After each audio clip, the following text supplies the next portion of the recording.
তুমি যে channel category, একটা কথা আমি যেটা জানি, তুমি যে ক্যাটাগরি দিয়ে ভিডিও বানাচ্ছ, দিদি ভাই, তুমি যে ক্যাটাগরির ভিডিও বানাচ্ছ, তোমার চ্যানেলের ক্যাটাগরি কি ওইরকম? আর তুমি তো সবসময় বাচ্চাদেরকে নিয়ে ভিডিও বানাচ্ছ, আর আজকে কয়েকদিন ভিডিও, আর তোমার সব কমেন্ট বক্স বন্ধ, তোমার বাচ্চার ভিডিও তো সব কমেন্ট বক্স বন্ধ। ওয়াইটি স্টুডিওতে যাই যে সময় ভিডিওটা ছাড়ো, দেখবা কমেন্ট বক্স বন্ধ হয়ে থাকে।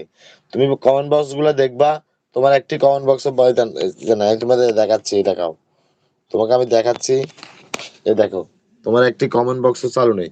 এই দেখছো, এই কমেন্ট বক্স চালু করো, এই দেখো এই কমেন্ট বক্স বন্ধ, তোমার কমেন্ট বক্সটি বন্ধ। এই দেখো, এই কমেন্ট বক্সে হাত দিছি, কিছু নাই, সাদা। তো তোমার ভিউ কিভাবে আসবে? তোমাকে বন্ধুরা কমেন্ট করবে, লাইক করবে, তারা বলতে পারবে যে, তারা তো বলে দিবে যে আমার কমেন্ট এসে একটাও কমেন্টের তার নাই, সবগুলো কমেন্ট তোমার কি, সবগুলো কমেন্ট